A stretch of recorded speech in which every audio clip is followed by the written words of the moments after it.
राजकीय नेत्यांवर गुन्हे तर दाखल होतात, पण त्यांना शिक्षा झाल्याचं फारसं दिसत नाही। अनेकदा काही काळ तुरुंगात राहून राजकारणी निर्दोष सुटतात।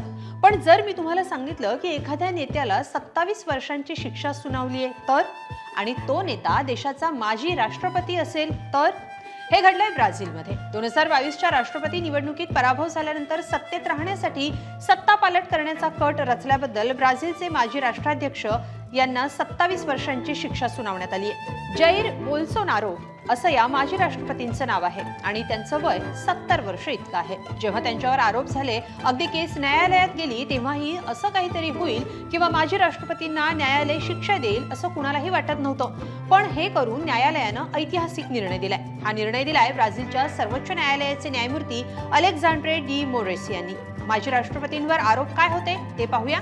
लोकशाही उलथवून टाकण्याचा प्रयत्न केल्याबद्दल बोल्सोनारो या आणि त्यांच्या सहयोगींना सर्वोच्च न्यायालयाच्या पॅनेलनं दोषी ठरवलं। त्यांच्यावरच्या आरोपांमध्ये अध्यक्ष लुईस इनासियो लुला दा सिल्वा, उपाध्यक्ष गेराल्डो अल्कमिन आणि न्यायमूर्ती मोरेस यांच्या हत्येचा कट रचणं तसंच 2023च्या सुरुवातीला बंड भडकावणं याचा समावेश आहे। बोल्सोनारो यांना सशस्त्र गुन्हेगारी संघटनेचं नेतृत्व केल्याबद्दल आणि लोकशाही राजवट जबरदस्तीने उलथवून टाकण्याचा प्रयत्न केल्याबद्दलही दोषी ठरवण्यात आले। ज्यावेळी बोल्सोनारो यांना अटक झाली त्याआधी त्यांना अटक करण्याऐवजी नजर कैदेत ठेवण्याची वकिलांनी विनंती केली होती। त्यानुसार बोल्सोनारो यांना ऑगस्ट पासून नजर कैदेत ठेवण्यात आलं होतं, पण त्यांनी पळून जाण्याचा प्रयत्न केल्यानंतर त्यांना तुरुंगात टाकण्यात आलं।